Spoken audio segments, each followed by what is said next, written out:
आ गई महारानी उठकर। बड़ी जल्दी उठ गई। अरे इतनी भी क्या जल्दी थी, अभी तो बस दोपहर हुई है। शाम तक उठती तो सीधे शाम की चाय भी पिलाती तुम्हें, और साथ में कुछ बढ़िया सा नाश्ता भी तैयार रखती। आखिर आप इंग्लैंड की महारानी विक्टोरिया से कम थोड़ी ना है। क्यों बिमला, सही कहा ना? गौरी अपनी सास की बात को नजरअंदाज करके सीधे रसोई में चली गई, और इधर मीता जी की पड़ोसन बिमला बड़े जोर से ठहाका लगा लगा कर हंसने लगती है। तुम्हारा भी जवाब नहीं है मीता, मानना पड़ेगा। सास हो तो तुम्हारे जैसी। वाकई में काबिले तारीफ हो। देखो ना कैसे बहू की बोलती बंद करके रखी है। अब इतनी देर से बैठी हूँ तो एक कप चाय तो पिला दो। अरे मैं भी तो इसके जागने का इंतजार कर रही थी। रुको अभी बनवाती हूँ। गौरी, ओ गौरी, जल्दी से 2 कप चाय तो बना ला, और हाँ साथ में जरा आलू बड़े भी बना लेना। बड़े दिनों से नहीं खाए हैं। बिमला जी भी तो बड़े दिनों बाद आई हैं। आलू बड़े बनवा रही है तो जरा उसका बड़ा पाव ही बनवा देना। अच्छा ऐसी बात है तो रुको अभी बड़ा पाव के लिए कह देती हूँ। गौरी, आलू बड़े की जगह बड़ा पाव ही बना देना। जी अभी बना देती हूँ। इतना कहकर गौरी फटाफट अपनी सास और उनकी एकदम पक्की सखी बिमला जी के लिए नाश्ता तैयार करने लगती है। अरे बड़ी ही जल्दी बन गया नाश्ता। बढ़िया बना लेती है तेरी बहू। अरे ठीक ठाक है सब, अब जैसा बना लेती है वैसे से ही पेट भरना पड़ता है। चलो अब चलती हूँ, कल फिर आऊंगी मीता। हाँ जरूर आना, बोल मत जाना, अपना ही घर है, जब मन करे तब चले आओ। सोच तो आप ही रहे होंगे कि आखिर गौरी ने अपनी सास की बात का जवाब क्यों नहीं दिया। तो आज की ये कहानी है बुलंद शहर में रहने वाले गुप्ता परिवार की, जहां अनिल जी अपने परिवार के संग रहा करते। बड़े बेटे की शादी को लगभग 2 साल होने को आए, लेकिन सास और बहू की जंग आज तक अनवरत जारी है। मुख्य कारण है परिवार की मुखिया मीता जी, जिनको अपनी बहू का लेट उठना फूटी आंख नहीं सुहाता, लेकिन उन्होंने इसका कभी कारण भी जानना नहीं चाहा। चलो आप और हम जानते हैं कि आखिर क्या कारण है। सुबह के 5 बज रहे और सास मीता जी जाग चुकी हैं। लो जी भाई, यहाँ सास अपनी हड्डियां घिस रही है और बहू सो रही है। ये लो जी, ये बचाया मैंने बहुत जागयक यंत्र। इतना कहते ही सास घर का सबसे बड़ा पतीला उठाकर जोर से पटक देती है, जिससे ससुर जी जाकर बाहर आ जाते हैं। अरे क्या हुआ भाग्यवान, सुबह सुबह क्यों बर्तन पटके जा रही हो? अरे मेरी किस्मत जो फूटी है ऐसी बहू मिली। सास सुबह 6 बजे उठ रही है और बहू दोपहर में सोकर उठ रही है। सास का एक एक शब्द गौरी के कानों में एक एक कांटे की तरह चुभ रहा था, लेकिन वो भी बेशर्मी की चिकनाई अपने कंबल के साथ और जोर से तान कर सो जाती है। इधर सुबह के 7:30 बजे गौरी अपने रूम से बाहर निकलती है, और इसी आहट का तो जैसे मीता जी इंतजार कर रही थी। मीता जी दरवाजे पर जाकर अपनी पड़ोसन कमला को जोर से आवाज लगाती है। कमला, ए कमला, क्या कर रही हो? कुछ नहीं जीजी। कमला जी तो जैसे इंतजार में ही बैठी थी। हाँ जी मीता जीजी, आपने मुझे बुलाया क्या? हाँ कमला, तुम जाग गई क्या? जीजी जागूंगी नहीं तो क्या दोपहर को जागूंगी। चलो कोई तो समझदार है जिसे पता है कि कितने बजे जागना होता है। अरे दोपहर हो, चलिए दोपहर। मेरी बहू रानी यानी कि इस घर की महारानी अब जाग रही है। हाँ आपकी बहू तो है ही महारानी, और आप नौकरानी जो सुबह 6 बजे से उठकर काम में लग जाती है। गौरी सारी बातों को एक कान से सुनकर दूसरे कान से निकाल देती है और अपने काम में लग जाती है। भाभी मेरा टिफिन बना दीजिए, मुझे कॉलेज के लिए निकलना है। हाँ दीदी बस बना रही हूँ। भाभी अभी आपको और कितना टाइम लगेगा? अरे बस 15 मिनट और दीदी, आपके टाइम से पहले मैं आपका बढ़िया से टिफिन लगाकर रेडी कर दूंगी। क्या भाभी 15 मिनट और आप दोपहर में सोकर क्यों उठती है? मुझे जल्दी निकलना है। ये सुनकर गौरी की कलेजे पर तो जैसे सांप लौट गए, लेकिन बिना कुछ कहे वो बस, दीदी आप एक बार कल बता देती तो मैं पहले ही तैयारी कर देती। अच्छा बहू, पहले मतलब क्या? कल रात में ही बना देती, क्योंकि सुबह उठने की तो तुझसे उम्मीद नहीं की जा सकती। तो दोपहर में सोकर उठती है ना। गौरी जल्दी जल्दी अपना काम करने लगती है और अपनी ननद पल्लवी को टाइम से पहले ही बनाकर दे देती है। तभी देवर रिंकू भी अपनी फरमाइश लेकर आ जाता है। गौरी उसकी भी फरमाइश पूरी करने के बाद सबकी पसंद का खाना बनाने की तैयारी में जुट जाती है और सबको बनाते खिलाते अपने किचन को समेटते जब गौरी छत पर कपड़े समेटने जाती है तो वहां पड़ोसन मिनी नजर आती है। मिनी, जिसकी शादी को अभी कुछ ही महीने हुए हैं और कमला जी की बहू है। आ गई भाभी आप, और क्या कर रही थी आप? मैं बस मिनी अभी सोकर उठकर आई होंगी आप ना। सही कहा ना मैंने? अब जब तुम ही अंतर्यामी हो मिनी, तो तुमने मुझसे पूछकर क्यों ही अपनी जुबान को तकलीफ दी? नहीं भाभी, मैं अंतर्यामी नहीं हूँ। मुझे तो अभी आपकी सासू माँ की सुरीली बोली सुनाई दी थी। गौरी गुस्से में मिनी को कहकर चल दी कि तभी मिनी का जवाब सुनकर रुक गई। क्या कहा तुमने मिनी? मेरी सासू माँ की सुरीली आवाज? हाँ जी भाभी, वही तो आई थी अभी मेरे घर कुछ देर पहले। तब बता रही थी बहू हमारी सुबह की जगह दोपहर में सोकर उठती है और उसके बाद भी उसे 3 घंटे शाम को सोना होता है। अच्छा जी, ऐसी बात है। बड़ी खुशी हुई जानकर। अपने गुस्से को हंसी में दबाकर गौरी अपने काम की ओर चल देती है और शाम को सबके खाने की व्यवस्था में लग जाती है। बहू क्या बना रही है खाने में?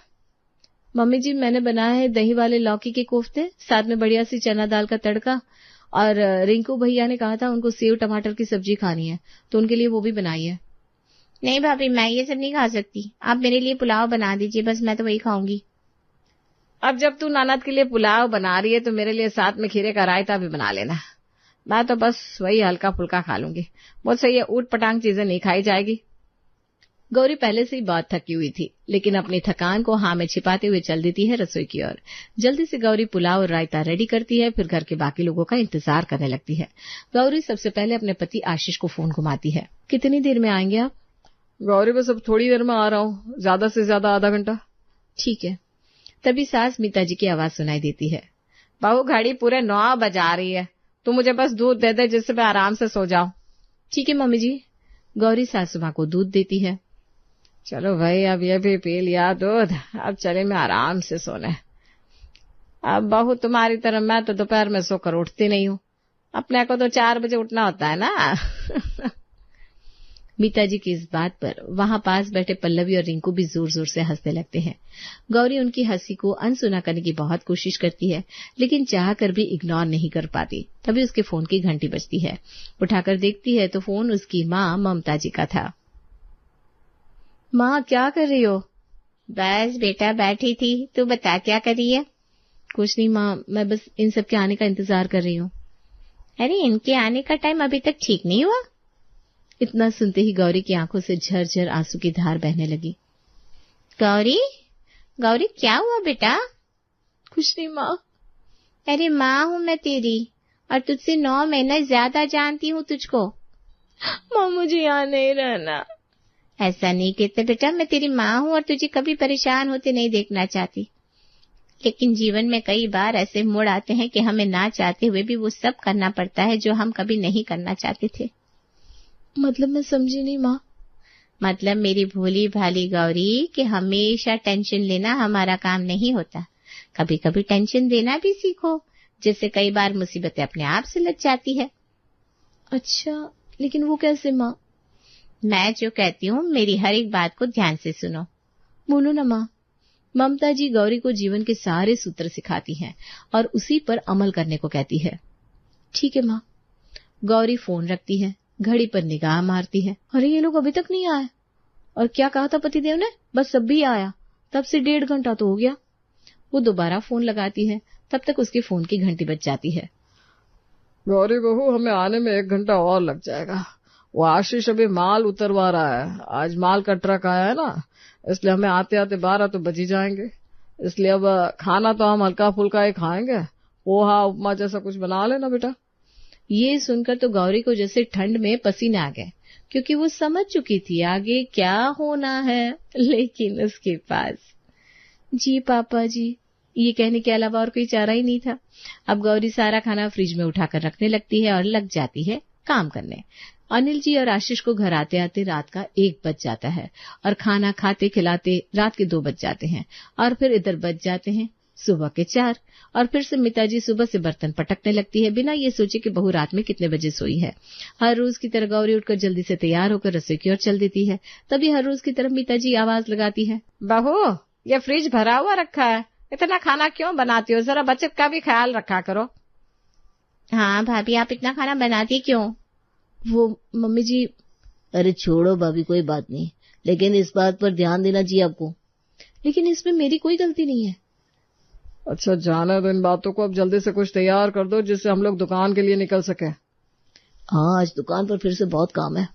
अनिल जी के मुंह से ये सुनकर अब गौरी का पारा 7वें आसमान पर चढ़ जाता है, क्योंकि वो इस बात से भली भांति परिचित थे कि आखिर इतना खाना बचने का कारण क्या था। लेकिन फिर भी उन्होंने सबके सामने इस बात को कबूल नहीं किया, बल्कि सबके सामने गौरी को ही गलत ठहराया। ठीक है, मैं सबके लिए बना रही हूँ, आप लोग परेशान मत होइए। फटाफट से रसोई में जाती है और सोचती है, आज ऐसा चमत्कार दिखाती हूँ कि खाना बस 10 मिनट में तैयार हो जाएगा। गौरी कल के बचे हुए खाने को सबके सामने गर्म करके लगा देती है। ये क्या है भाभी? हाँ बहू, ये कल का बासी खाना। भाई हम तो ये नहीं खा सकते। फिर मीता जी अपना वही दांव फेंकती है जो उन्होंने आज तक ब्रह्मास्त्र की तरह यूज किया था। बहू तो दोपहर में तो सोकर उठती है, तब तक मैं आधे से ज्यादा काम तुम्हारा समेट देती हूँ। फिर तुम्हारे पास काम ही कितना बचता है, फिर भी तुम हम सबको ये बासी खाना खिला रही हो। फिर क्या मतलब है तुमको इस घर में बहू बनाकर लाने का? ऐसे मम्मी की बात में दम तो है भाभी। हाँ भाभी, मम्मी बड़े ही अरमान से आपको इस घर में बहू बनाकर लाई थी। हमने कभी नहीं सोचा था कि आप ऐसा करेंगी। ये सबके मुंह से एक साथ सुनकर गौरी के कानों से जैसे खून बहने लगा हो। वो बार बार अपने पति आशीष की तरफ एक उम्मीद से देख रही थी, लेकिन यहाँ भी उसे निराशा ही हाथ लगती है। फिर उसे अपनी माँ की कही बात याद आती है। पूरा दिन काम करते हुए उसके कानों में वही शब्द गूंजते रहते हैं। फिर से देर रात ससुर जी और पतिदेव घर आते हैं। मीता जी और बाकी सब तो कब के सो चुके थे। अगले दिन गौरी 7 बजे भी नहीं उठती। मीता जी घड़ी देखती है, सुई खिसक कर 8 पर पहुंचती है। अब मीता जी का पारा चढ़ने लगता है। तभी पड़ोसन 2 आलू मांगने आती है। अरे मीता जी 2 आलू होंगे क्या? हाँ ले जाओ। तभी पीछे से बिमला की आवाज आती है। भाभी 2 टमाटर भी होंगे क्या? हाँ भाई आ जाओ, तुम भी आ जाओ, दोनों को लाकर देती हूँ। क्यों बहू रानी अभी तक जागे नहीं क्या? अरे देख लो तुम ही दोनों, बहू नहीं महारानी है, महारानी दोपहर तक जागेगी। आज गौरी कमरे में लेटे लेटे सास मीता की बातों पर नाराज नहीं हो रही थी, बल्कि लेटे लेटे मुस्कुरा रही थी। मीता जी और उसकी सखियों को बात करते करते 9:30 बज जाते हैं और तब तक घर के बाकी लोग भी जागने लगते हैं। लाइए मम्मी, नाश्ता कहाँ है? आज कॉलेज जल्दी निकलना है। हाँ मम्मी, मेरे भी क्लासेस है, आज लेट तक चलेंगे। मुझे डबल टिफिन चाहिए, मैं सीधे शाम को आऊंगा। अरे तो अपनी भाभी को जाकर जगाओ ना। दोनों अपनी भाभी को कमरे में जाकर आवाज देते हैं। भाभी जाग जाओ, लंच बॉक्स चाहिए। अरे भाभी लेट हो रहा है।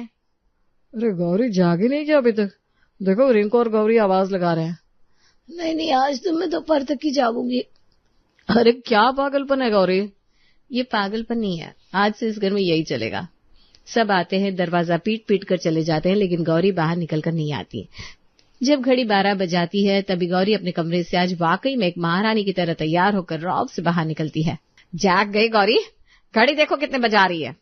अरे मम्मी जी, आपने नहीं देखा क्या ध्यान से? देखिए आज मैं सही टाइम पर जागी हूँ, दोपहर ही तो हुई है। अरे मेरे यहाँ हाथ पैर टूट गए, तेरे देवर ननद पति ससुर सबके लिए नाश्ता लंच टिफिन तैयार करते करते, और तू कह रही है अभी दोपहर ही हुई है। अरे तो इसमें नई बात क्या है मम्मी जी, आप ही तो हर रोज घर का सारा काम करती है, मैं तो बस महारानी की तरह उठती हूँ। लाओ जल्दी से दो, क्या बनाया है? मुझे ना आज बड़ी जोरों की भूख लग रही है। क्या? मीता जी चौंक जाती है, क्योंकि उन्हें ये उम्मीद नहीं थी। अब गौरी पूरा दिन आराम से टीवी देखती है, एंजॉय करती है, फिर जैसे ही दोपहर के 3 बजते हैं तो फिर से अपने कमरे में घुस जाती है और शाम को 6 बजे निकलती है। चलो आज फिर से मिनी से मिलाती हूँ, बड़ी याद आ रही है उसकी। गौरी उससे मिलने चल देती है। कमला आंटी, ओ कमला आंटी, आपकी बहू कहाँ है? इधर कमला आंटी हाथ में आटा लपेटे हुए रसोई से बाहर आती है। क्या मिनी को क्यों पूछ रही हो गौरी? मुझे ना उसकी बहुत याद आ रही है तो मिलने चली आई। आप भी तो सासू माँ से मिलने दिन में 4 बार आती है, तो मैं नहीं आ सकती क्या? हाँ, अपने कमरे में जाकर मिल लो। आज कमला जी को ऐसा लगा कि उनकी चोरी पकड़ी गई हो। आज तो बड़ा ही रिलैक्स लग रही हो भाभी आप। हाँ, आज वाकई में 3 घंटे सोकर जो आई हूँ। मतलब पहले नहीं सोती थी क्या? फिर गौरी मिनी को अपने मन की पूरी बात बताती है। भाभी आप मेरी सास से मिली ना, देखी उनकी हालत। हाँ, आटे में सनी हुई थी। वो बस इसीलिए अब मैं भी उतना ही काम करती हूँ जितना जरूरी है, ज्यादा बिल्कुल नहीं करती, वरना मुझे ऐसे ही पागल कर रखा था। और ये सब मुझे ना विमला आंटी की बहू ने सिखाया है, ये ब्रह्मास्त्र उन्हीं का दिया हुआ है। ये सुनकर गौरी चौंक जाती है। अच्छा जी, तो ये सब मेरे घर बस ज्ञान देने आती है और मजे लेने, और बाकी सब अपने घर में परेशान है। अब ठीक है, मैं भी समझ गई हूँ इनको कैसे मजा चखाना है। अब शाम होते होते बहू फिर से 10 बजे अपने कमरे में जाकर सो जाती है और इधर पूरा घर भूख से बेहाल हो जाता है। मम्मी आप भी कुछ बना लो ना। अरे मैं क्या बनाऊं, तू बना ले, अब कुछ दिनों में तेरी भी तो शादी करनी है। नहीं मुझसे नहीं बनाया जाएगा कुछ भी। जुबान तो तेरे खूब चलती थी, इसीलिए सब गड़बड़ हुई है। मैं बाजार से फ्राइड राइस और मंचूरियन लेकर आता हूँ। मैं भी चल रही हूँ भैया। अरे पर मैं क्या खाऊं, मुझसे ये मंचू फंचू कुछ नहीं खाया जाएगा। ठीक है मम्मी, आप कुछ और बनाकर खा लेना, क्योंकि भाभी को नाराज करने में सबसे बड़ा हाथ तो आपका ही है। भागो नास पिटो यहाँ से, तुम लोगों के चक्कर में मैंने उससे लड़ाई मोल ली। थोड़ी देर में अनिल जी और आशीष भी घर आते हैं। अरे मम्मी, आज आप जाग रही है, अभी तक सोई नहीं? अरे भूख के मारे मेरा हाल बेहाल है, नींद कैसे आएगी भला। क्यों बहू ने आज खाना नहीं बनाया क्या? रुको मैं बात करता हूँ गौरी से, ये क्या हरकत है? आशीष रूम में जाता है और देखता है कि गौरी आराम से कंबल तान कर अंदर लेटी लेटी मोबाइल चला रही है। गौरी उठो, आज तुमने खाना क्यों नहीं बनाया? मुझे सोने दो ना। अरे उठो, ये क्या बात है? गौरी उठकर बैठ जाती है। अच्छा जी, आज आपको ये याद आया कि मैंने खाना नहीं बनाया है। इतने सालों से ये जो मुझे ताने दिए जा रहे थे कि दोपहर में सोकर उठती हूँ, उसके लिए तो आपने कभी कुछ नहीं बोला। इतनी रात को सोती हूँ, अगर सुबह 8 बजे तक उठ भी गई तो तुम्हारी माँ पूरे मोहल्ले को बताती है कि मेरी बहू दोपहर में उठती है, इसलिए अब से मैं दोपहर में ही उठूंगी। सुन लिया ना आपने? अब गौरी हर रोज दोपहर में ही सोकर उठती और पूरा दिन आराम करती। पल्लवी, रिंकू, आज लंच मुझसे नहीं बनाया जाएगा, ये लो पैसे और कैंटीन में कुछ खा लेना। हमारा खाना कहाँ है? अरे मुझसे नहीं बन रहा कुछ भी, ये रखिए चाय और पोहा, जिसको जो खाना है खा ले, बस इससे ज्यादा कुछ नहीं बनेगा मुझसे। ऐसे ही 2-4 दिन और निकलते हैं और फिर एक दिन मीता जी गौरी को बाहर हॉल में बुलाती है। बहू, कल से तो 8 की जगह 9 बजे भी उठेगी तो भी हमको कोई तकलीफ नहीं है। क्यों बताओ सब लोग? हाँ नहीं है, नहीं है। हाँ नहीं है, नहीं है। बस अच्छा खाना दे दिया करो गौरी, बड़े दिनों से भूखा हूँ। कोई बात नहीं, दे रहा है दुरुस्त है, कल से खाना बनाऊंगी। आज एक दिन और बना लो आप लोग। अब मैं रात को 2 बजे सोती हूँ, ये तो आप लोग सोचती नहीं। अगर आप थोड़ी सी मेरी हेल्प करेंगे तो हमारे घर में सब शांति और खुशी से होगा, है ना मम्मी जी? हाँ हाँ बेटा, मैं समझ गई।